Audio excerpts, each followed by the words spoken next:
A hilarious new stand-up special from comedy legend Jim Gaffigan, The Skinny, is coming to Hulu November 22nd. This Thanksgiving, see Jim in a whole new light as he gives you the inside scoop on everything from parenting teenagers to weight loss and gaslighting family members. For everyone in need of a happy hour, the new hilarious stand-up special, Jim Gaffigan, The Skinny, premieres November 22nd, streaming on Hulu. The holidays are all about sharing with family. Meals, couches, stories, grandma's secret pecan pie recipe. And now you can also share a cart with Instacart's family carts. Everyone can add what they want to one group cart from wherever they are. So you don't have to go from room to room to find out who wants cranberry sauce, or whether you should get mini marshmallows for the yams, or collecting votes for sugar cookies versus shortbread. Just share a cart, and then share the meals and the moments. Download the Instacart app and get delivery in as fast as 30 minutes, plus enjoy free delivery on your first 3 orders. Service fees and terms apply. Ask me, ask Iliza anything. It's time to ask. Ask me all your questions. Leave them in the Instagram comment section. Leave them on your Twitter or leave them on your Facebook. We'll see them, we'll read them, then we'll give you answers. You know it, I've got it. I've got the answer, you ask me. I'll tell you anything.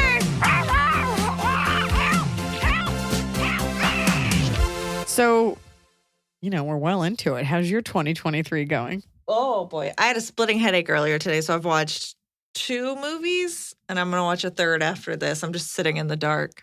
I mean, it kind of takes away, sometimes I don't like to watch episodes of Frasier that are too far back in the 90s because then I feel too removed. Sometimes when I watch shows, when I watch The Office and I'm like, okay, he has an iPhone. Then I'm like, all right, we're still contemporary.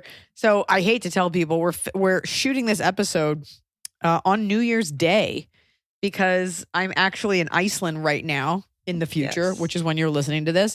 But I will tell you, New Year's Eve was spent with it raining, just pouring rain, super dreary outside. Stayed in with Noah, ate a bunch of food, not mad about it. Finally got to use up some of that caviar. It was a gift. Okay. And we watched In Bruges.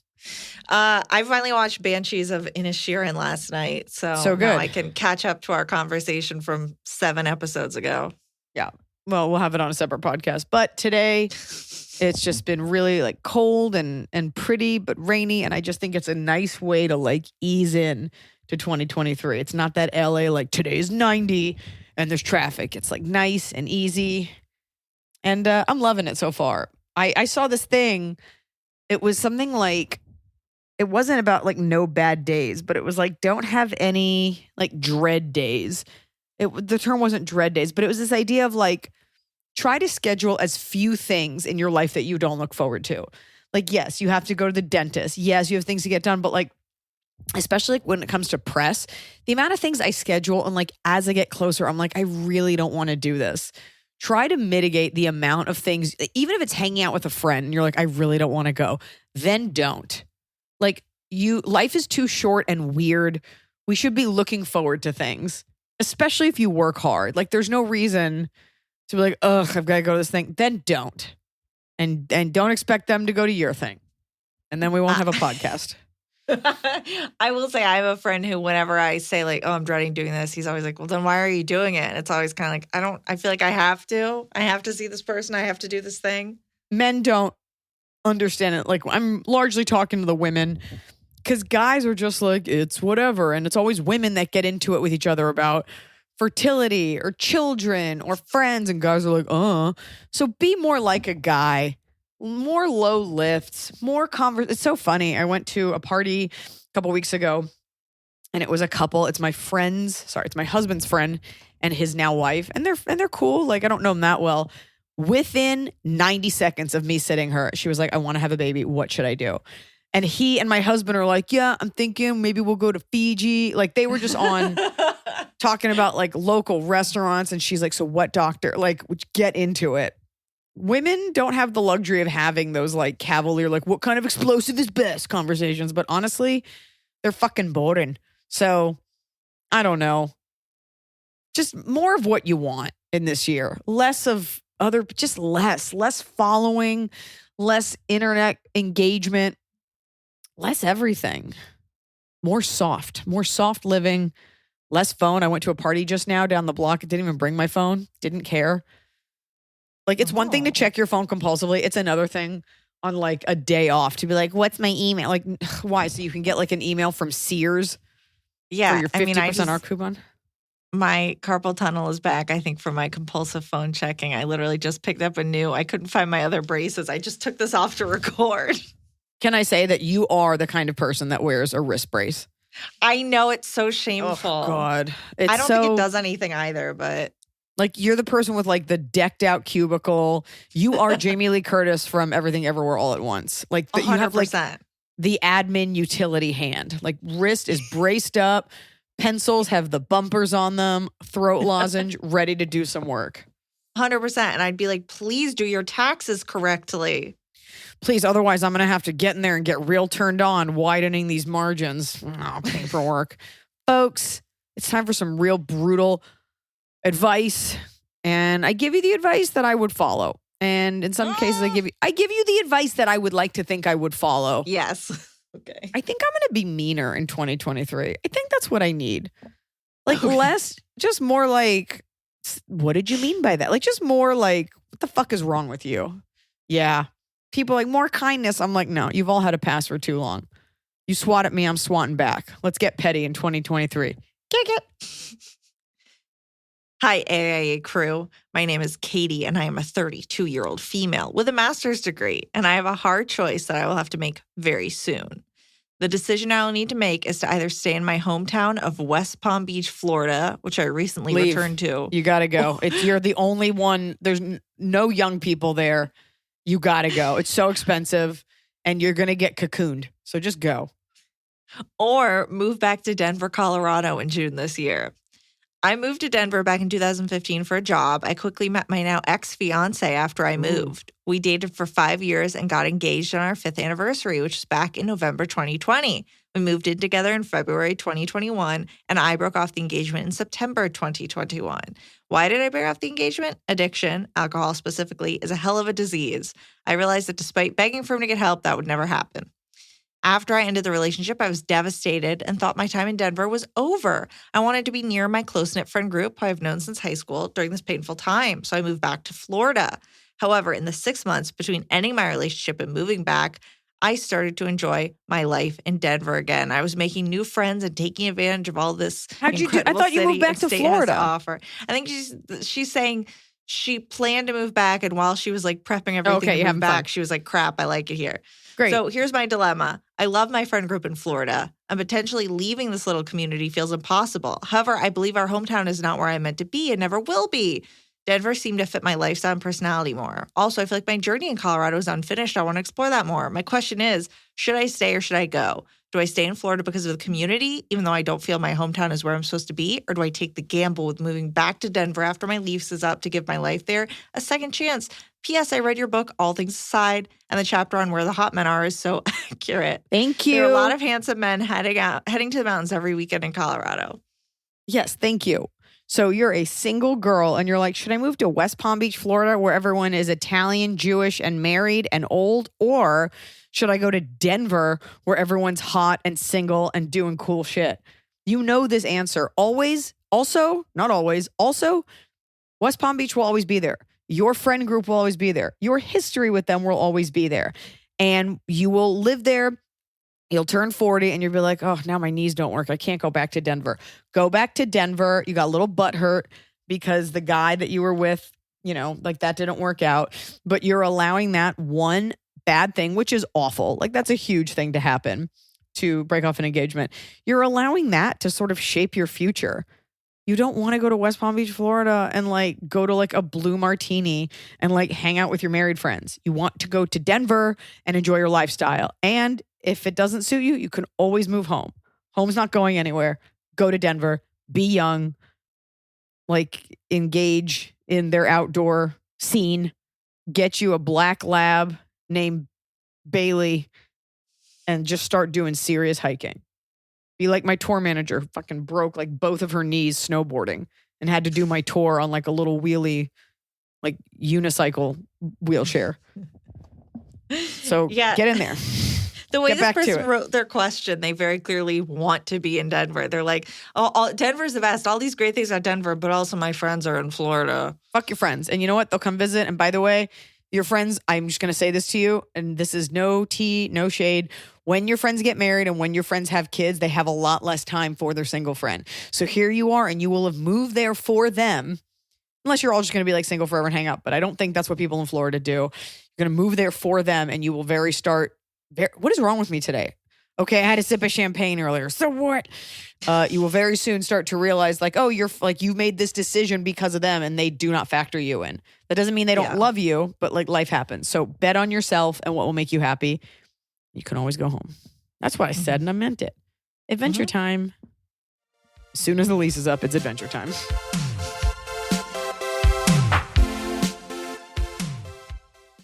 Fall has fallen. Winter is on its way. The days are shorter. But just because, they feel shorter. And just because the days feel shorter doesn't mean your to-do list gets any shorter. You still have to power through your busy days. And a great way to do that is with nutritious food from Factor's no prep, no mess meals. At the end of a short day in the fall or the winter, the last thing you want to do is have to cook. Factor has got you covered from breakfast, snacks, dinner, anything in between. Factor has easy, nutritious options to keep you fueled, like their chicken Florentine with spinach and garlic chili cauliflower. You bet. That's what I want to make myself at the end of a day where I am exhausted and my husband isn't home. Whether you like routine or you enjoy mixing things up, Factor has you covered with 35 different delicious meals every week and over 60 additional convenience options you can add on, like keto cookies, pressed juices, and smoothies. And because Factor meals are chef prepared and dietitian approved, you're going to love not only Factor's meals taste, but also how they support your goals, even if your goal was just making yourself dinner. Head to factormeals.com/Iliza50 and use code Iliza50 to get 50% off your first box and 20% off your next month. That's code Iliza50 at factormeals.com/Iliza50 to get 50% off your first box plus 20% off your next month while your subscription is active. The holidays are here. And for a lot of us, the holidays mean decorating, hosting, celebrating. For me, it means a lot of traveling. And nothing feels better year-round, but especially during the cozy holidays, than a restful night's sleep in soft, luxurious sheets. Boll & Branch's signature sheets are made with the finest 100% organic cotton, and they get softer with every single wash. You already know that I got Boll & Branch this summer when I needed breathable sheets to sleep in, but this holiday season, I'm actually gifting some of my friends and family Boll & Branch's Ultimate Softness Bundle. I get to choose a signature hem sheet set in any color, a signature hem pillow set, and a waffle bed blanket. And they're all getting juniper because I think it's a classy color. This way you know you have something nice to sleep on when you visit. It's the perfect gift for you and them. Gift you and your loved ones a better night's sleep with Boll & Branch. And right now is their best offer of the entire year. For 25% off plus free shipping on your first set of sheets, head to bollandbranch.com/Iliza. That's Boll & Branch, BOLLAND branch.com/Iliza for 25% off. Limited time only, exclusions apply. See site for details. So finally, fall is here. I have been looking forward to it. I have had a hard year in a good way. I had a baby. I have been on a nonstop tour, nonstop traveling, and it's been hot. So I'm looking forward to, of course, pumpkin spice, everything, cooler weather, and slipping into a cozy sweater from Quince. I've talked about Quince before. Quince has beautiful leather jackets, cotton cardigans, soft denim, and so much more. All Quince items are priced 50 to 80% less than similar brands. Dressing expensive doesn't have to be expensive. Their clothing is beautiful, it's durable, it stands the test of time, and it's what I like to call a capsule wardrobe. I got an Italian wool cocoon coat. That's one of those, it's got like a European collar and it covers my butt so I can walk around New York City and not be chilly. And Quince only works with factories that use safe, ethical, and responsible manufacturing practices. Get cozy in Quince's high-quality wardrobe essentials. Go to quince.com/Iliza for free shipping on your order and 365-day returns. That's QUINCE.com/Iliza to get free shipping and 365-day returns. Quince.com/Iliza.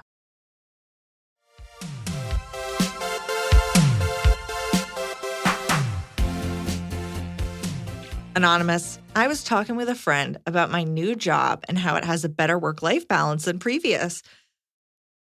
previous. I said, it's so nice to actually get to have a bit of a life. She responded with a raised eyebrow and a smirk and said, ooh, tell me about this life you're having. We'd just been talking about the fact that I volunteer a lot. I'd started a fitness class I'm really excited about, and I've been making good money at my side hustle. So I said, what do you mean? I just mentioned all the stuff I've been doing. She then said, oh, I thought you meant an actual life, like a guy or something. I pushed back and said that having fun hobbies and spending my free time helping people was having a life. And she said, sure, I guess if you include all of that. It's been a few weeks since this happened, but I'm still really annoyed about it. For context, I am 28 and I have never really dated. I've just always had other things in my life that took priority and never met anyone who was worth becoming a priority for me. This isn't the first time I've been judged for not being more social. I'm an introvert, and most of the time I'd rather be home with my cat than anything else. I have a good job. I love volunteering at the animal shelter and working with domestic violence victims, and they are both things I'm really passionate about. And while I'm not the most social, I make a point to go to shows or events a few times a month with friends and travel a few times a year.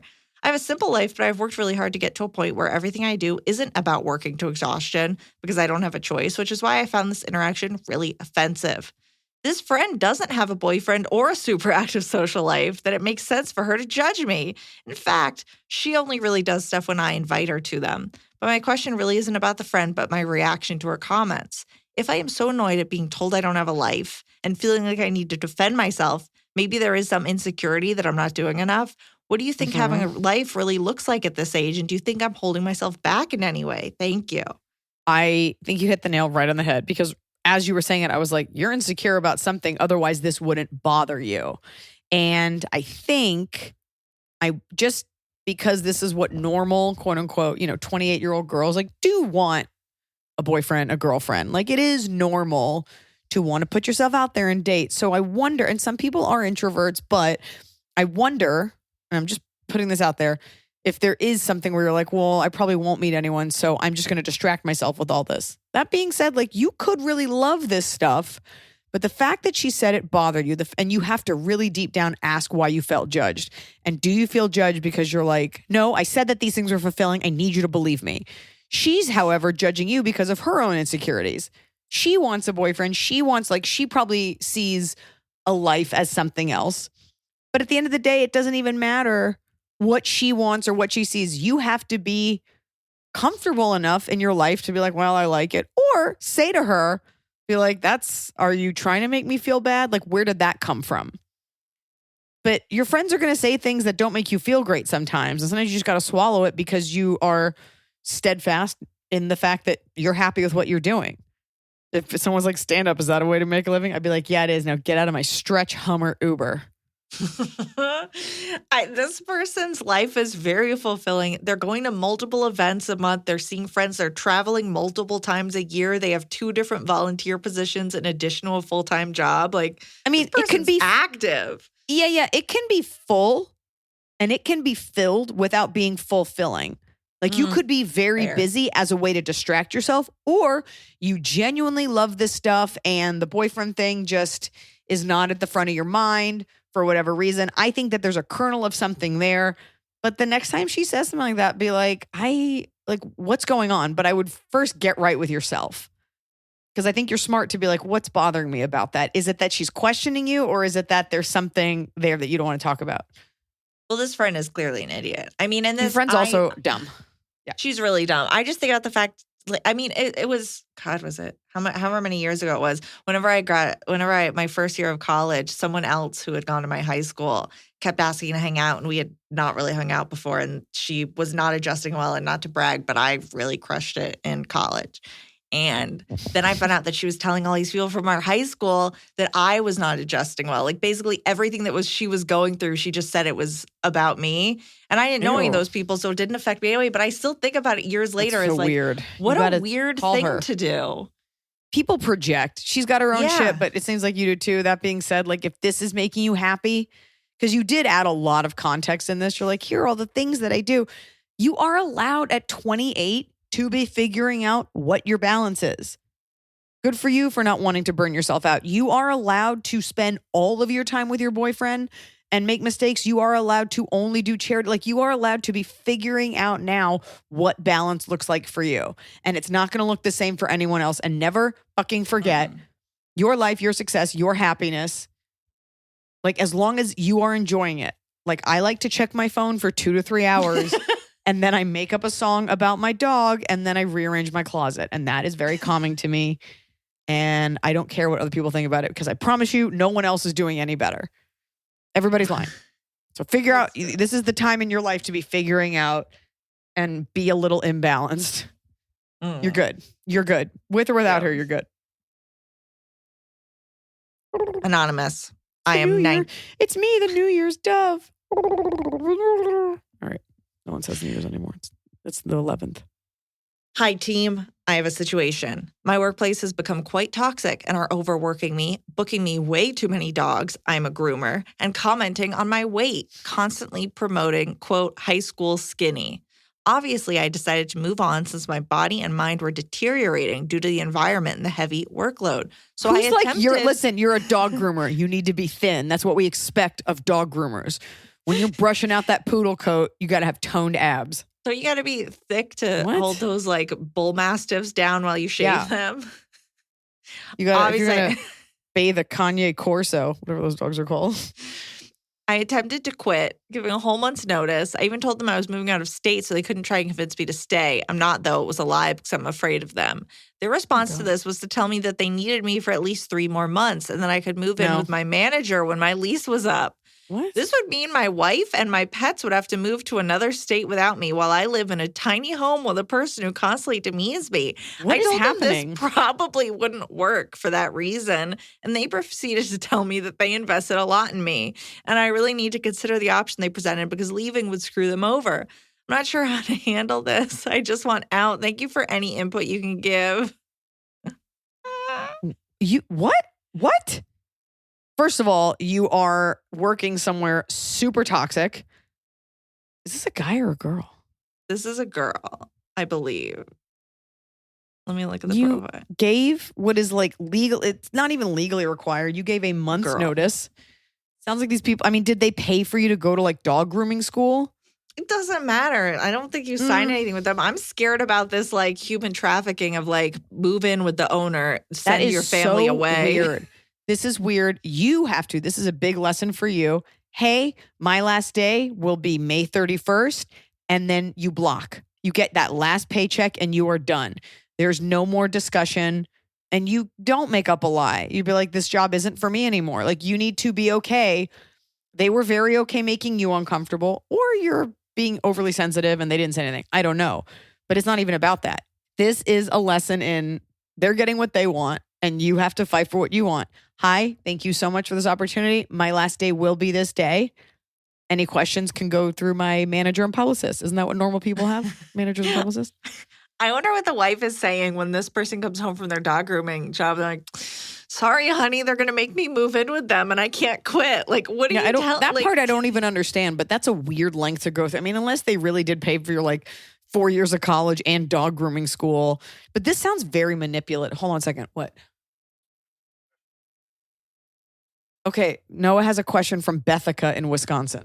She was just trying to figure out if she's trying to learn how to cook, but doesn't know how to do it, and is really kind of confronted by the eternal question of what am I supposed to eat? What's the best way to try to handle that? And is there anything they can do to find a way to handle that? Yeah, Bethica, the answer is you should eat less and quit bothering your wife who's doing a podcast. Wait, I mixed those two. At first it was me, and then it was you. I didn't mean it. It was just a joke. For what? Oh, I'm sorry. I didn't know we were talking about your cookbook. Come here. Come here. Sorry. Bethica, let me hand you over to a master.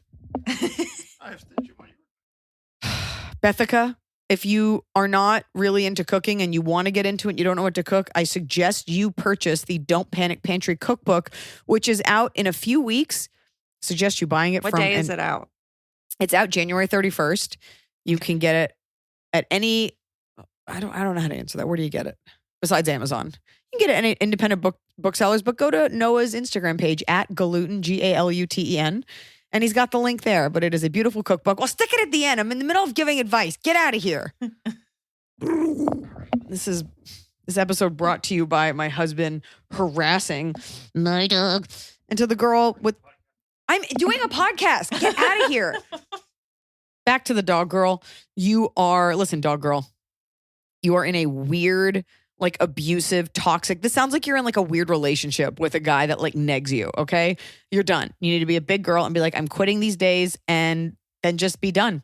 Block, delete, get that last paycheck and be done. You owe them nothing. That is a business owner's issue, not yours. You are an employee, not their friend, not their indentured servant. You don't owe them anything. So sack up. Again, Dalmatian, sack up. Unneutered pit bull, sack up. Get in there. Let's stand up for yourself. Hi, Liza and Emily. My name is Adrian. I'm a 50-year-old male who was recently released from prison after 5.5 years of incarceration in the Texas Department of Criminal Justice for a crime that I did not commit, and I'm still fighting while on parole. I have severe PTSD. But not actually fighting, because that will get you sent back to prison. No. Okay. Severe PTSD. I'm seeing a therapist and would like to start dating. I don't know how and when I should tell people about the PTSD. I get nervous around too many people in too loud an area. Therapy is helping, but I'm really wanting to share a meaningful relationship with that special someone again. I have a ton of support from family and I'm grateful to them, but I long to hold a woman again and feel loved again. Any advice? Love your show and podcast. They've gotten me through some really dark times. Thanks for listening. Well, Adrian, that's like one of my favorite names. Let's say you didn't do it. And let's say your PTSD is from being in prison. First of all, of course, you're going to go to therapy for that, which is not something that I can help you with. But I think being upfront without overloading people is important. So, putting as much as you're comfortable with without lying in the profile. And these are very typical signs of PTSD. You don't want to be somewhere loud and you get uncomfortable. A lot of people go through this. So you just say it on the first date. And at 50, by the way, I don't know a lot of women that are like, got to go to Megadeth and drinks at the Blue Martini. See you in Florida. So you be upfront because you want someone that loves you for you. And you want someone that can do the things that you want to do. So, you don't have to put, I have PTSD in my dating profile. What do you think, Emily? I think that you don't put on your profile, but when you start messaging with someone before you meet with them, you don't put what hey, on your profile? The prison? Yeah, don't because he's asking when should I tell people I have PTSD. I don't think it needs to be part of how you introduce yourself. But it's maybe if you start talking to someone to set up a date, you could be like, look, do you even think that it should be like that? Like, hey, let's grab a coffee somewhere quiet. I'm dealing with PTSD. It can be in your profile. It can be like, I enjoy quiet nights. I enjoy getting coffee. Put in there low profile things, mellow things. Because somebody that loves to go to clubs is probably not going to want to get a quiet coffee and read poetry to each other. Mm-hmm. No, but I'm complex. How can you say that? I love So put that on there. And then when the person's like, I love quiet coffee too. And you'd be like, hey, I just want to be up front. I have a little bit of PTSD. And then maybe on the date, you can share that you were in prison. And maybe if you're a good guy and they start to know, maybe your story is, wow, really wrong place, wrong time. Only you can do that. But set yourself up so that you are coming to the table with the best chance. But I say, and also the PTSD thing isn't anything to be ashamed of, but somebody that likes you maybe a couple dates in, if you're like, I have PTSD, so therefore I don't do these things, it sounds like it would be no sweat. I don't know how bad it is, and I don't know if it's in a movie theater you get this way, but maybe on the first date. And put in your profile things that will attract the kind of person that you want to be with. And please don't say the touch of a woman. No. You also said you have a very supportive family. They're really there for you. Have a woman in your family look at your profile as well. Please. Just get another set of eyes on it just to listen make sure. to me.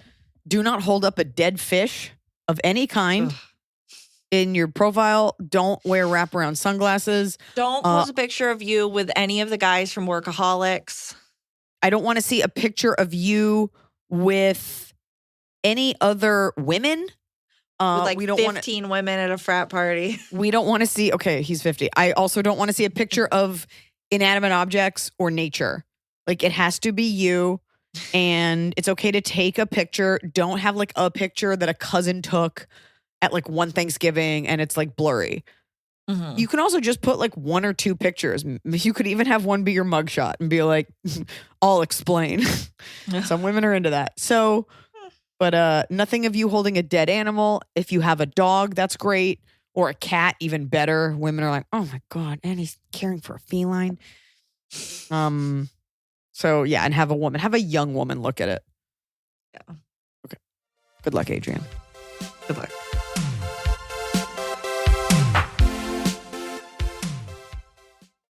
A hilarious new stand-up special from comedy legend Jim Gaffigan, The Skinny, is coming to Hulu November 22nd. This Thanksgiving, see Jim in a whole new light as he gives you the inside scoop on everything from parenting teenagers to weight loss and gaslighting family members. For everyone in need of a happy hour, the new hilarious stand-up special, Jim Gaffigan, The Skinny, premieres November 22nd, streaming on Hulu. Everybody sleeps, but no two people sleep alike. At Coop Sleep Goods, we celebrate the way you sleep differently. We believe everyone deserves a great night's sleep with their own pillow, and the adjustable, customizable Coop pillow makes it easy. Whether you're a side sleeper, back sleeper, or even a starfish, we've got the perfect pillow for you. Crafted with our innovative memory foam and microfiber fill, our hypoallergenic pillows adjust to you, not the other way around. Just tailor the fill for the perfect fit. Add some in, take some out, until your pillow's just right for you. See why luxury hotels and spas worldwide feature Coop Sleep Goods and why we have tens of thousands of 5-star reviews. With our 100-night risk-free trial, you've got nothing to lose, except those sleepless nights. Get up to 50% off selected items during our Black Friday Cyber Monday sale when you visit coopsleepgoods.com/comedy. That's COOP sleepgoods.com/comedy.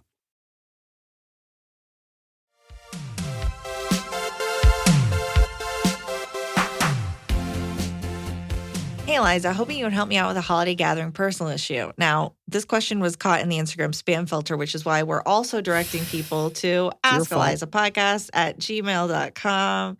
But you can keep DMing. I will read them. They just might not be as timely. Okay, but we're still going to answer it. It's still a good question. My brother, his wife, and kids have been basically non-existent in our family for almost 8 years. There's the occasional birthday text and holiday parentheses fake, happy, blah, blah, love and miss you. But other than that, he has made zero effort to stay in contact or attend any family functions. To the point where if I text, hey, coming through your town for work, or I saw on Instagram so-and-so started kindergarten, how's it going? He and his wife simply don't reply at all.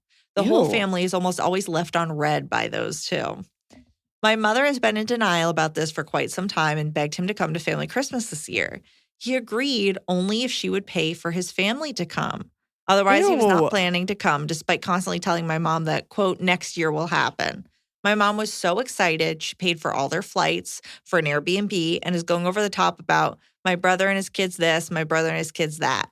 One of my brother's kids is 6. When I told my mom that I wasn't excited to see him or his family due to being burned and neglected, she simply responded with, we have to make this Christmas perfect so he'll want to come back. It's all about him and his 6-year-old because at that age, Christmas is magic. So get over your personal feelings. Okay. My question. I don't want to be fake over the holidays and originally planned to just stay with my kid, which is their first Christmas, by the way, and she could care less, and spouse kind of in the corner to not cause drama and just let them do their thing. However, I know my mother and she's going to push and push and push for us to be involved. So the reason I'm still doing this question, this is about Christmas specifically, but this is an overarching relationship question. But they say, how do I stay out of the way? But if I get dragged into something, how do I essentially stay true to my own feelings without causing major Christmas drama? Now, here's the eternally relevant question. It has also been hard not to tell my mom what a second-class child she makes me feel like, considering my brother literally doesn't care about her. Appreciate your advice. Hopefully I'll see you in Seattle in 2023. God, that's so rough because like your mother like sees him as this golden child who she doesn't like. It's special because he neglects her and that's her child and she loves him. And moms do this sometimes with boys where like the boy can do no wrong. It's also bullshit because you have a baby and it's like their first Christmas, which is special for you, not the baby who doesn't know what's going on. Like you said, I wonder what's at the root of that. Like he should be so embarrassed that like his mom had to pay for everything. I mean, this already happened, but like I would just hang back. You can be cordial without being overly warm. It is not on you to entertain this brother. You can be nice. You can say hi, have a chat. Maybe you'll see that it's the wife or that's the problem or the husband's kind of a pill. But anything that you do is because of your mom and you're reacting to how much he hurt you. So it costs you nothing to just be there, hang back. You can enjoy the holiday with your husband and just sort of guard yourself. Well, You don't have to we've give. gotten Oh, we have an update? Great. No, we've gotten through the holidays. So let's talk about the fact that she doesn't want to tell her mom she feels like a second-class citizen. Or I don't know who the question asked. It'll be hard for your mom to hear, especially with the like leave unread things. Like it's a generational thing. Like you would die before you're like, hey, why didn't you write back to my text? And my parents would be like, you never wrote back to me. Yeah. Like, you first of all tell your mom how you feel. And you should be like, I am the one that's here. I am the one that does stuff. And he is too self-absorbed and rude and you're in denial. And now you're putting it on me. You definitely owe it to her to say how she's making you feel and how you do feel. Will you please let us know how your Christmas went? Your brother just sounds like I hate to say this term, I never say it. And I don't want to vilify the wife. I think it's two things. One is either pussy whipped. I hate to say it. And the wife is like, I hate your fucking family. Or he just like doesn't have a great relationship with his mom and he's kind of a brat. Like, what kind of man is like, you need to pay for us? That's so atrocious. The other part of me is like, blow it wide open and scare him away at Christmas. But your mom is the issue here because your mom is in denial. So the first step in that wake-up call is you being like, hey, you're not being cool to me. You want a good relationship with your mom independent of any feelings either of you have about your brother. Yeah, it should be you and your mom versus him. Like, hey, me and mom really tried to make this nice. What's your problem? Something's wrong. There's something your brother's holding against your mom, or he's just a fuckhead. Yeah, he's not worth it. But it sucks that your mom doesn't care about you and your kid and your husband. Yeah. Ugh. I have to know more. I have to know what's up with this brother and what kind of a man is like paying for all of us. Your poor mom. And the Airbnb. Ew, that's so gross. Ew. Please let us know how that was. Ugh. Hi, Iliza, Emily, and gang. I love the pod. I look forward to it every Wednesday. Emily, I want to offer my condolences about Gracie and Iliza. Congratulations on the new baby. It's not so new anymore.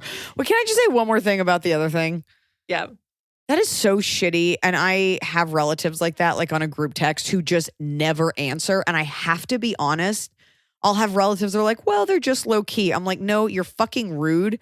So when this relative does write back stuff, I just don't respond. Like, I don't respond to any of the texts. I'm like, I'm sorry. Like, we're all young enough to know how this works. And if you're too cool, then I certainly, sure as shit, don't care about anything you want to share at this point. Like, I don't have to suffer through you being an idiot. And then it's like, oh, good, you're online. Glory be. I think I did figure out a piece of it, though, because sometimes when I'll text one of my parents, like, they just won't reply to the text, but they'll reply to other texts. And I've realized, I think some parents have the text size on their, like, weird Android flip phones so big that messages get bumped up and they only ever see the most recent message. No, this kid's not responding and like not calling. No, this kid is not part of the problem, but older relatives. Your brother's a spoiled brat. But yeah, well, that's what we can't offer a seminar on text-a-kit for the boomer generation. Okay. Hi, Liza, Emily, and gang. Big fan for quite some time. Looking forward to seeing you perform when you return to the East Coast. I am 27 female, engaged to my fiance, 29 male. We are privately eloping in 2 weeks, and I have yet to inform my father that we are even engaged. For some backstory, my father is an alcoholic who has bullied me and abused me my entire life. His threatening texts never surprised me over the years, and finally I put my foot down and cut off all contact about 4 months ago. Should I tell him that I'm getting married? I understand that alcoholism is a disease, but I have forgiven him so many times that eventually he comes full circle and sends me more threatening texts. Do I reach out? Does he even deserve that? Do I tell his side of the family I'm engaged? Thanks. Oh, this doesn't have to be anonymous. This is Hannah. Hey, Hannah. Get those gifts. What up, Hannah? Let everybody know we're getting eloped. We're doing this, getting married. But it's also like, are they going to react poorly? Are they nice people? I mean, I'm joking, like, don't do it just for the gifts. But, a new blender is not a bad thing. I can't answer for you about your dad. I do know, we all know the definition of insanity is doing the same thing over and over, expecting a different result. So I guess the question is, I think you do want to tell him because you're even asking because he's your dad and that's a normal thing to want. But it sounds like you're prepared for him to give you a terrible reaction. So you have to ask yourself, do you want more of the same? And what's the reason for reaching out? I can't tell you what to do. But it's like you almost want to cut your losses and not do it. You're hoping that you'll reach him on a good day and he'll be like, I'm so happy for you. I love you. I'm sorry. But even if he did that, would you be okay with everything? You have to ask yourself, best case scenario and worst case scenario, and are you okay with both, or do they matter? But I think the fact that you're even asking means that you do want to at least tell him. And there's nothing to be, so you tell him and he says something awful. At least that way you were expecting it. And he might surprise you. I guess in the end, I did tell you what to do. I worry that it opens a door to communication with him. If she cut him off 4 months ago and he sends her harassing texts, I worry that reaching out to him now restarts you could always that mute cycle. You could always mute it. It's cool that you're wearing your wrist brace now, Emily. I put it on halfway through. I mean, some people, like it actually sounds like you're not done. Or maybe you just need to be done for a little bit longer, or maybe you were done for enough. I have a very good friend whose dad is not an alcoholic, but was like weird and abusive. And she straight up just did not invite him to her wedding. She didn't look back. She didn't think about it. She was just like, I'm done. So you have to just ask yourself, like, when are you going to be done? Maybe you're not done. Or maybe 4 months was enough, and maybe it was just enough for you to forget how shitty he is. I think it's more likely that. Because the truth is, he should be the one reaching out to you. Let him, because then you run the risk, like if I tell his side of the family and he finds out, will he get mad? You kind of have to be okay with him getting mad. I can't unpack that for you. You tell his side of the family if they're people that you want to know. Like maybe you still like your grandpa or your aunt or whoever. Or, maybe you still want a gift card from Bed Bath & Beyond. Not that you have to ask for one because they're always in your mailbox. 30% off. What kind of a business model is that? 20% off all the time. It's called like a blitzkrieg. It's just like flood them and someone will say yes. I mean, we're talking about it now, even though I can't remember the last time I was at a Bed Bath & Beyond. Super sale. Hi, Iliza and Emily. I love listening to your podcast. It makes me laugh while I do chores around the house and helps release the stress from a day of teaching in Florida. Oof, Jesus. I am a 40-something hetero female, married. I'm a teacher with 2 kids. Oldest is a teenager. My husband and I have been together since our mid-20s. He never lived on his own until we moved in together. Before that, it was with his mom. He always has had trouble communicating. He had speech issues as a kid, which I think factored in. Also, if this matters, he was the first person I had sex with. I did plenty of other things in college, but was just waiting for someone special. She's like, I get plenty of hand jobs. Trust me. After being together for 15 years, I understand how he reacts to things or doesn't react to things, but over the last few years, we've been drifting apart. Also, not being intimate with each other except special occasions. Like St. Patrick's Day? He went to therapy himself 4 years ago. I don't know if he actually went. It was supposedly covered through work, and he admitted he skipped some sessions. Then we tried virtual couples therapy during the pandemic. The therapist agreed with me about the issues we were having and then spent 3 to 4 sessions just talking to my husband without me. So things were okay for a bit. We're a bit closer, but nothing like I wanted. I know one of my issues is my husband's weight. He gained some weight after each of the kids, which annoyed me because I would lose all my baby weight, but he kept his. So over a decade later, he was putting on weight and is now almost 100 pounds overweight. His weight not only makes me feel less attracted to him, but also makes me think he doesn't care about his health and being here for me and the kids. It's not just his weight, it's his selfishness, his lack of presence in our family and relationship. He never notices issues with the kids or with me. He acts like a 21-year-old child just doing what he wants. He went and bought a new car, then lied about getting the car, saying he was testing it for the weekend. I called total bullshit. So not only did that show he does what he wants, but that he lies. He's always on his phone at dinner, family functions, not even talking to his kids about their day. These are things the therapist talked to him about and talked to me about how to help him with these things. So it's almost 2 years later. He's back in his rut of disconnect. Now he has a bad cholesterol problem. I've done digital therapy myself. And of course, my therapist won't suggest what to do about the marriage. My friends just say, you need to be happy. Question is, what kind of do friend I is try that? couples therapy again or do No. we separate? I keep thinking maybe if we had a better therapist. Any advice? I don't know He bought why. a car. You need, your husband is depressed and having a midlife crisis. You also do need a new therapist. You also need different friends. And you can put it to him like this. If not for me, for the kids, I want you to be around at 50. I want you to be around at 60. Here are the things that are upsetting me. Maybe put it in a letter and be like, we need to make a major change or I think we're headed for splitting up. Give him the option because it sounds like if he could make these changes, but you're talking about, forget the weight for a second. Like you are talking about like fundamental neurological changes in the way that he processes info and thinks and talks to you and takes responsibility. A lot of this can be rooted in weight gain. He probably feels really bad about himself. Like whatever you're thinking, he probably already feels these things and it's being exacerbated and covered up. So I think you have to have a true come to Jesus with him and be like, I'm at my wit's end and we need to change. I love you and I want you to be here and I'm willing to help you, but I can't go on like this. You have to put it in black and white terms, not, oh, I really wish you. When you're at dinner, this is all connected. He's disconnected because he's unhappy too. And you have to be comfortable with having that, like, what are we going to do here?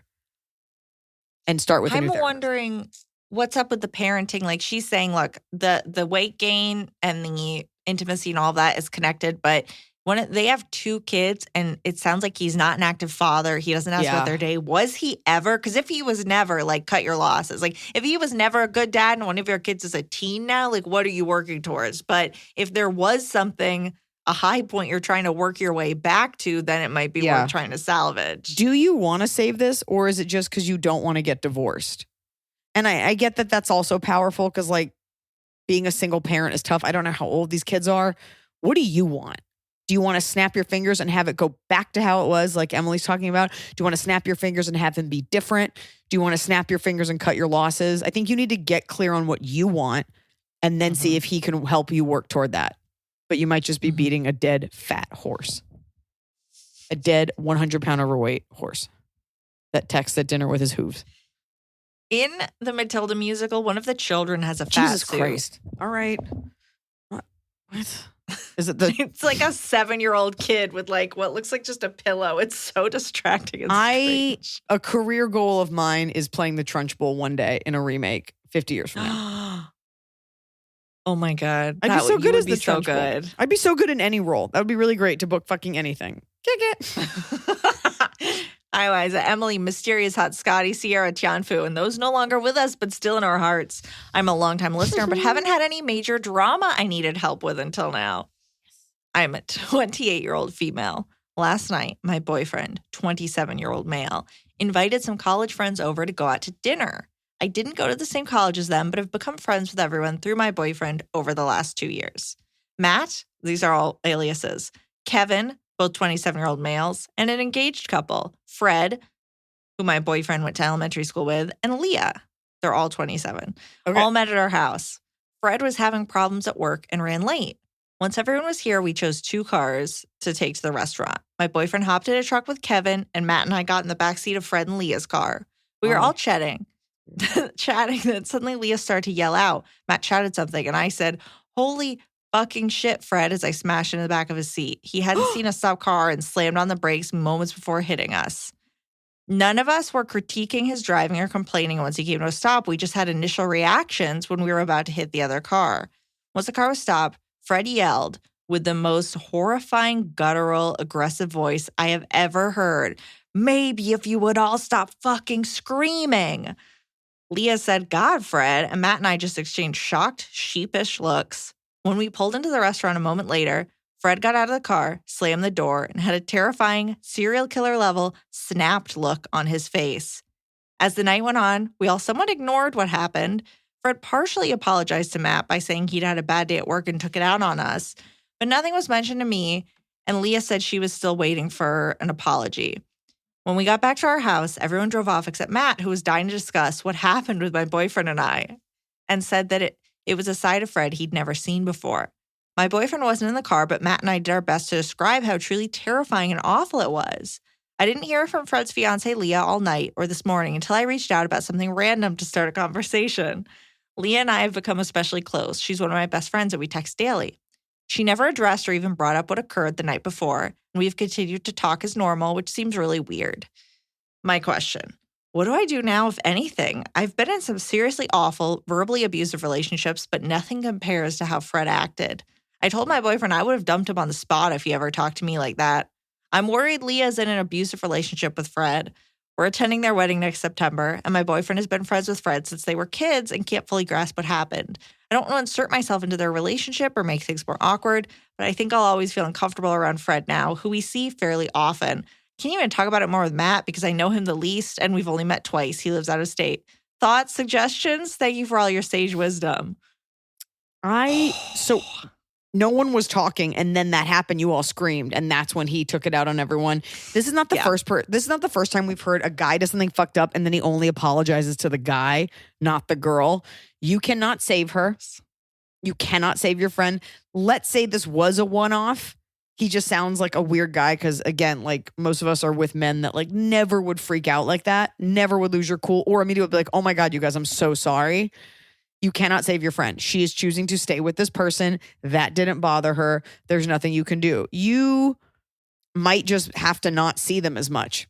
And you can also say to her, be like, I love you so much. Like, that was so uncomfortable. If you want to talk, like maybe give her, she may not know it's abusive. You can always broach it to her. But what you're wanting is this guy to be like, I'm so sorry, that was a fluke thing. And that's not what you're going to get. All you can do is limit the amount of time you spend with him. It's so tough. I love that Matt like hung back like, oh my God, let's talk about what happened. Like, I love Matt. That's tough. But I don't know that you can extrapolate this one incident into saying she might be in an abusive relationship. But I think he was embarrassed, number one, startled, scared. That doesn't make his reaction okay. He should have apologized to everyone. But I think he was sullen and embarrassed. He could have been, but he had no problem apologizing to the guy. You could, because I feel like you have to see him a lot because you're BFF with Leah now. You could. And the guys are BFFs. You could, it seems like everybody's cool with it and you're just like this weirdo that's not, which I understand why you're freaked out. You could also, the next time you see him, be like, hey, dude, be like, are you cool? Like, that was really scary and you really scared me. Like, give him a chance to be like, I do want to apologize. And I think the way he handles that, like, you're looking for some sort of closure. But you should not be nervous and being like, that was really scary. And I was kind of hurt that you apologized to him and you ignored the rest of us. So say something. Yeah, maybe instead of make sure it's not accusatory, but more like, gosh, I'm still thinking about that. I was pretty shaken up. That was crazy, huh? Like, rather than, hey man, what's your problem? No, I'd say it like that, but he might be like, yeah, it was crazy. You guys were annoying. And then you just and then you have your answer. Got your answer, and then with many kids, you might just have to learn to steer clear of your friend's husband, who you don't really need to be friends with. Like, you don't need to be friends with your boyfriend's friends. You don't need, like, you can be cordial, but you, again, have to decide, like, what's more important, your comfort or his comfort? We had a group of friends. There was this kid that we were friends with who was always slimy. I will never forget this. And we were in our 20s, and he, I think, had a crush on me. Freaked out at me, like at a bar, screamed at me. And all my friends were fine with it. Everybody saw him do it. Ugh. And to this day, like, I want to bring up to the one friend that I'm still friends with, be like, why were you okay with that? But like, she was spineless and everyone just was like, that's just how he is. And I just like kind of never spoke to that person again. And if I saw him, I'd just be like, I would just kind of like raise an eyebrow. If I ever saw this person, I'd be like, that's who you are. Like, no matter how much I don't like someone, I've never just like lost my shit on someone that did nothing wrong. So it's indicative of an insecurity, of a mental issue, of something crazy, because regular people, you don't do that. And if you do, you're so embarrassed after that you would say something. I would maybe fully scream. I'm just saying, male insecurity and male embarrassment is one of the most dangerous. Insecurity is so disgusting in anyone. It's why girls act the way they do and why, you know, guys fucking do awful things to women, but insecurity and embarrassment in men rears its head in particularly ugly ways. Most things in our society that are like anger toward women are based in male insecurity and embarrassment. Well, and that's why the response in the car is less the problem, although it's not great. People handle surprise accidents differently, but it's the fact that he didn't apologize after when he was of his right mind. Right. And you know what? The next time you hang out and he's like, hey, I'm going out to grab a beer. You guys want one thing? You'd be like, I'm still waiting for you to apologize for freaking out at me. You know, it's just, it's all about how uncomfortable are you willing to make this person. Kick it. Longtime listener, first time asker, big time fan. Yeah. I have a friend, we'll call her Kay. We are Okay. both 24, female, and have been friends since we started high school. Kay was dating a man for 4 years. We'll call him Jay. They dated up until last Thanksgiving, where Jay hurt Kay real bad. I was with Kay and her family that day until Jay came to pick up Kay. I stayed back. A few hours later, her family received a phone call from the hospital saying Kay was in critical care. Jesus. This accident even caused Kay long-term disabilities on her body. A few weeks ago, I noticed Kay's phone on the table and saw pictures of Jay that Jay sent Kay through text. I had suspicions about Kay talking to Jay again from her being sketchy and making up what felt like was lies. I asked Kay about it and I've told her I am here for anything she needs and that I do not approve or think it's a good idea, but Kay always just smiles while saying no and then brushes it off. For background, Jay was very aggressive and abusive in the past to Kay. He once locked her and I out of her own house while he wrecked everything in it, not to mention he's a cheater. My question is, should I tell her family or what should I do to help her? I know it's her life and I'll be there for her no matter what, but I can't not do anything like before. Thank you for listening, sir. As long, love the pod XO. Your friend's a fucking idiot. And if that wasn't her rock bottom being in critical care, like, where do you get off putting your hands on another fucking person? Your friend's an idiot and she has battered wife syndrome. You definitely, 100%, if this is your close friend, tell the family. And hopefully they care enough to interject. And you might need to just recuse yourself from that friendship. What are you going to do? Like, sit there while she like makes googly eyes over this guy and like talks to you about him and lies to you? I love you. I've told your family I'm here for this intervention, but I cannot be your friend while this is happening. Because you need help. And if you want to get help, I'll be with you, but I can't be your friend if you're choosing him. Yeah. Ugh. Yeah, you don't need to be her. Being a real friend right now is going to be what hurts her. Well, being and a real friend is not that is above your pay grade, our pay grade, and you're the question asker. Like, look up domestic violence resources if you feel comfortable giving her a link or a thing. But this is everybody needs to be careful with how they insert themselves into this situation. Definitely tell the parents if they care at all, if like this is a hands-on family, and they should be the ones to take the reins. You are a friend. You are not blood at the end of the day. But you can't sit by and be like, yeah, let me hear more about this guy. Oh, you lying to me again? So fun. Yeah. Hopefully she'll thank you for it one day. Woof. God, that's so gross. Yeah. Oof. Question about writing. Longtime listener, first-time question asker. I would love to know how you decided to begin writing books. What is your process? Did you have interest from a literary agent or publisher in advance, or jump in cold and sell on the back end? How do you stay focused to get it done? Sorry, that is a crap ton of questions from big fan in Atlanta, Decatur actually, but no one knows what that is. I do. Thanks and y'all Ludacris. for all the hard work. Ludacris sings about it. Especially during the pandemic. It wasn't as greatly appreciated. Christy Pretty. Look. A lot. There's different kinds of books. A lot of times celebrities do like biographies or like tell-alls because there is interest, or someone's like, hey, we'll give you millions of dollars for this. In this case, nobody said that. I had a book in me.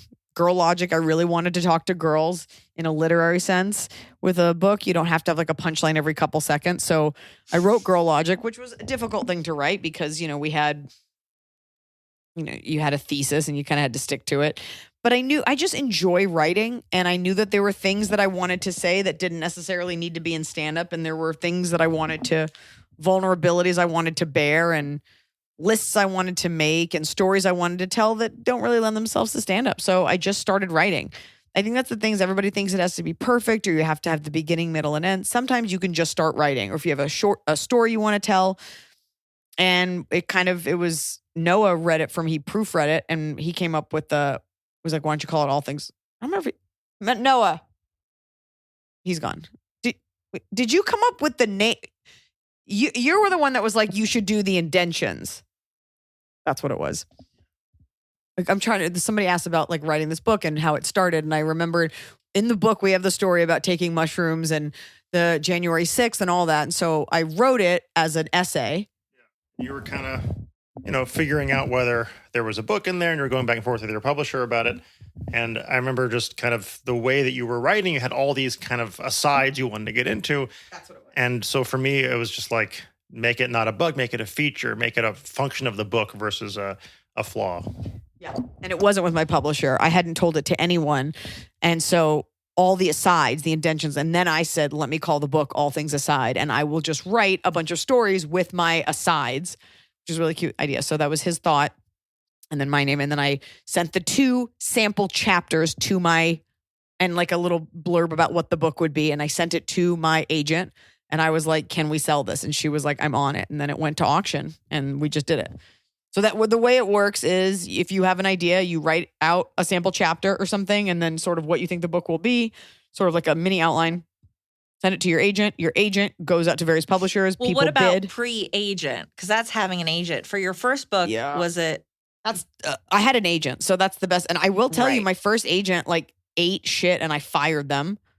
Like they just like didn't do their job. People, it's hard. You got to read a whole thing. You got to find an agent that believes in you. Some agents don't take open submissions. Some do. I don't know if you just have like a story that you want to write. I don't know how to do that. But I know getting a literary agent, I would have a sample of your writing and send it out. Mm-hmm. Some people take submissions, some don't. That's my answer. And sometimes I just want to write. Sometimes I just write stuff. I'll just open a document on my computer and just write something to get it out. It's just about being an artist. Like not everything is stand up. Mm-hmm. Sometimes that's a thought. Sometimes it's a paragraph. Sometimes it's a couple jokes that I don't ever use. Sometimes you just got to get stuff out, which is why I always advocate for people like write a letter, write it to yourself. Like physically getting it out sometimes is powerful, and it doesn't need to go beyond that. Yeah. Okay, top of the cob. It's the top of the cob. We're doing it right every day. You just take a bite, top of the cob. Okay, I'm going to start with my bottom because it is fucked up. Okay. Oh, boy. My mother-in-law was here the other day, and she is helping another relative find insurance. This relative currently doesn't have a job and has serious medical issues and needs serious insurance. And she called whatever it is, like something, some number on Google for like California insurance, like a government number. And I wasn't really in the room for it, but they had a bad connection. So they called her back and she put him on speaker.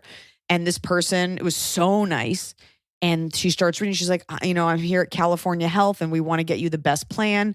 And she's like, I pay $600 now. And they're like, well, we can do. And she starts listing. She goes through everything. She tells them everything about this relative, all the conditions about this relative, all the medicines. This is like a half-hour phone call. All the medicines they take, any recent procedures. This person was like, I have a plan for you. And she reads off the plan. And the insurance was incredible. I was like, can I get this? It was like, you have dental, $50 copay, this, no copay, vision, no copay. Like this incredible detailed plan, like up to X amount ambulance, this covered this, and it's only going to cost like $485 a month. It was this incredible plan. And the woman and my mother-in-law was like crying. She was like, you have no idea what this person's been through. This is so incredible. And this person was like, I'm just here to help. I'm so glad. Filled out everything, sent us a link and she said something. Like they asked for a credit card. And my mother-in-law was like, I don't know. Something doesn't feel right. And I'm looking at this thing now. Keep in mind, I don't know how this conversation started, but I'm like, you called like Blue Cross or something. You called like a real number. And there's a link that they sent, and they're like, we just need the credit card. I'm like, what's the name of this program? And they're like, it's through Cigna. I go, but what's it called? Like if I went to the doctor, I would say I have whatever, Blue Cross, Blue Shield. If I wanted to Google this program, how would I Google it? And the woman just kind of paused and she goes, you would just Google like top 25 medical, like it was like a weird answer. Like if it's Blue Cross, you're like, you go to the bluecross.net website and you enter your, and they sent an ID number and they're like, as we're talking, she's like, oh, and look at this. Your relative's already been approved. What government entity works that fast? So we're like, and we're like, what did you say it was called again? And they're answering. They're like, she was like, she was like, I've been doing this for many years. Like this woman was so sweet. She was like, I'm not going to charge anything. She was like, she's like, I won't even put down the full name. So the credit card doesn't match. Like we just need to get that. And when I started asking questions, she was like, hold on one second. And she does this thing. And then it's a guy and he's like, hi, you were just on with my associate. So I just wanted to answer your questions. And I go, so tell me, what's the name of the program? And he goes, whoa, relax. And I was like, that's a scam. You don't fucking, you would never say relax. No. And I go, fuck you. And I hung up the phone for her. There's tears in her eyes because she's thinking, oh my God, this relative who has had like multiple strokes, has like been through horrible things, is going to get the care they need. And this person had her on the phone for a half hour getting all of this fake information that they don't need just to gear you up for the credit card. Then they call back. It's a different person now. And the way they talk, like it doesn't sound professional. It sounds like a scammer trying to act professional.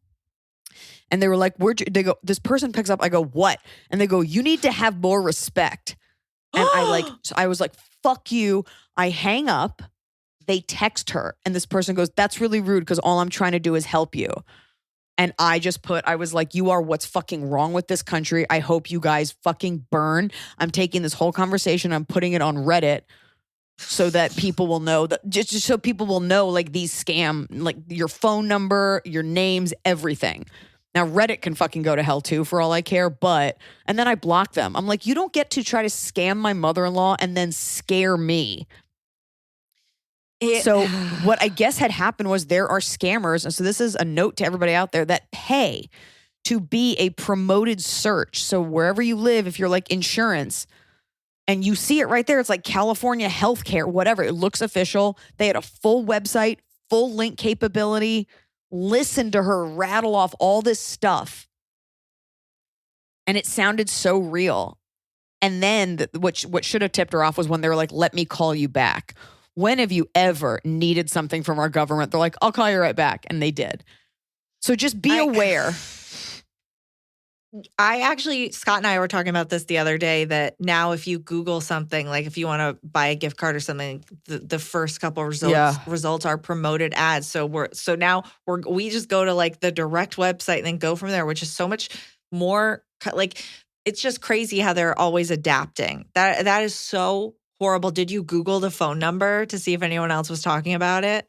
I didn't, because I guess knew it was a scam. And also that's not going to happen to me, but your parents, older people, and you see the number, it's Miami, Florida. And you're like, why is this not an 800 number? And then their audacity to come back and be like, you need to have more respect. Like, fuck you. I hope you get rectal cancer in your fucking throat. Yeah, like drop the axe, move on to the next person you're trying to scam. Like to even put in the effort to go after, it's just horrible. So I hope I ruined their day.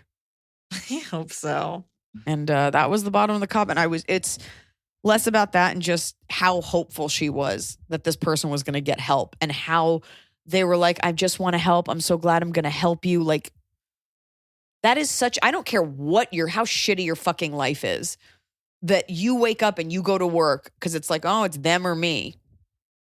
I wonder if that person thinks they have real insurance, like people who sell like MLM stuff where they think they're helping another woman set up a business. Like maybe they do give you some weird garbage thing, nothing like what was talked about. Maybe, but then pull your head out of your fucking ass. Yeah.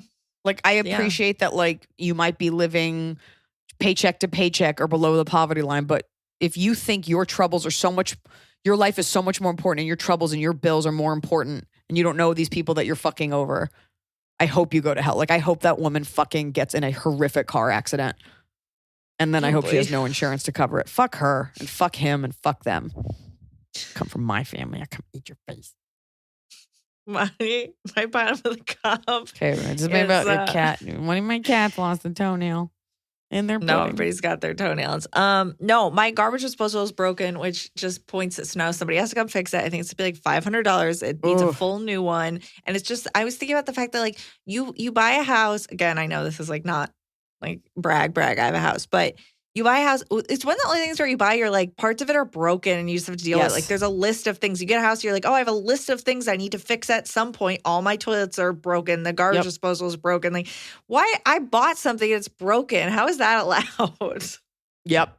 Caveat emptor. It's a total so suckhole. Yep. You do your top of the cup. Ow. Which top of the cob? My top of the cob is I was reading this interesting thing about I beat God of War Ragnarok. Again, I'm bragging. But I was reading that these games now they hire people to help with like accessibility stuff. And this is like a very open world, like immersive, like you're running around, you're like the god, you're fighting other gods. And they hired like this team so that they could make it accessible to blind people and people with other disabilities. And so now like you can play like these massive open world games even without seeing, like without needing anyone else to help you, because it either reads what's going on to you. You can remap the buttons. I was like, oh, that's so crazy. So there's a whole section of menu items within God of War Ragnarok where you can set it up to play like how you need to be able to play it for whatever is making playing video games harder. I was like, oh, I would never have known about this if I didn't happen upon some article. That's cool. Yeah, because you know what they realize? Blind people's money, still green. Still worth green. just as much as your money. It is. So the top is like these technological advancements, these things that are happening that you don't even necessarily know about. And they're just like all these little things happening all the time. Okay. You know what my top of the cob is? I'll just say this. Really good champagne. And I know that is like fucking duh, but all too often you buy mediocre champagne and mediocre orange juice, and together they're even worse when you make a mimosa. Or if you buy great champagne, you're ruining it with orange juice. If you buy great orange juice, you're ruining it with mediocre champagne. I'm not a mimosa fan, but recently we were gifted a bottle of Dom Perignon. And it's like kind of a funny thing because it's so ceremonial. It's so fancy. We drank it. Oftentimes you drink champagne and you have a sugar headache or like your mouth feels kind of gross. It is nice to drink elegant champagne and you just feel a little uplifted and bubbly and then immediately have to go to sleep. But it's nice to drink the best version of the thing that's often imitated. It's nice to eat the best version of the thing and be like, oh, this is what they're talking about. So good champagne makes you realize that you can handle champagne. I was playing Trivial Pursuit with my parents, like an old version, and there was some question. The answer was, how do you say it? Veuve Clicquot. Veuve Clicquot. And I got that right. And my parents were like, how did you know that? And I was like, oh, because I used to work with Iliza, so I know champagne names. I just know the Widow Clicquot. I just know fancy things. Isn't that right? Oh, I have one more bottom of the cob. It's very tiny. Yeah. There is a store here in LA called Rolling Green. It's like a mini nursery, and they do a lot of gorgeous like garden decor, indoor decor. Like it's like a plant store, but you can buy like really nice decorations there. And I went to go get something. I went to go get a candle. Actually, that's my bottom of the cob. I have a middle of the cob. I have a middle of the cob, which leads to a bottom. And the middle is several weeks ago, I was with my mother-in-law at Rolling Green. We saw a beautiful candle. It was this big, huge pink candle. And I was like, that would look so nice on my dining room table. Fast forward to Christmas Day, she came over, even though Noah had COVID, and she brought presents and she bought that candle for me, which was so sweet. It was so expensive. Love it. So I'm so excited. So I'm sitting there later that night by myself and I light the candle and the flame is like 5 inches high because the wick is like a full inch thick. And I'm like, okay, that's a little bright. And I'm like, I think this might be an outdoor candle. And my mother-in-law, I guess she came over earlier. She was like, no, it's indoor. And I'm thinking back, I'm like, they did show it on an outdoor table. She's like, no, it's an indoor candle. So everybody leaves. I'm doing some writing at the table. And I look up and my entire kitchen and dining room is filled with smoke because I've been burning like an innkeeper's like lamp this whole time. So my beautiful candle is an outdoor candle. So we'll move it out there. And I went to Rolling Green because at the time a friend saw my candle. She wanted to get it. This was before we knew it was an outdoor candle. Okay, as I'm telling the story. Anyways, the point is they had a little glass like orb sitting at the cash register. And in the orb was like beautiful rocks and moss and a candle. It was like a little world, like a little terrarium. And I thought, that's so cute. I want to do that. So I bought that glass orb and the rocks and a like little mushroom thing. And I put Jody got me a bunch of tiny hedgehogs and I made like a little world. I stuck a candle in there. And I looked at it the next day and the candle, it had heated up and it cracked the glass. So now I got to go back to Rolling Green without a receipt and be like, you guys showed this on display with a candle and your glass can't handle it. How do we rectify this? So it's a bummer. They showed it because they do things perfectly. And I'm this like hobbled homemaker that's like, me too. I want to make a little world too. Oops, I cracked my glass. They're not giving you that money back. They're going to be like, It was a decoration. You should have used a different candle, you dumb hooker. So the moral of the story is live soft, don't do anything. Folks, if it's January 11th, that means that you can come see me coming up here beginning of February in Australia. And then we got some gigs. Hey, North Dakota, I'm coming to see you at Four Bears Casino, February 18th. Ooh. Yeah, and then I got another casino in Northern California on the 25th. But you don't need to know that unless you live in the area, in which case you'll know about it. And you can come see me in Las Vegas, March at the Wynn, my new home. March 10th and 11th, plenty of other dates. Of course, there's the Florida only tour in March. Tickets at Iliza.com/tour. And until then, remember, Emily. Keep listening.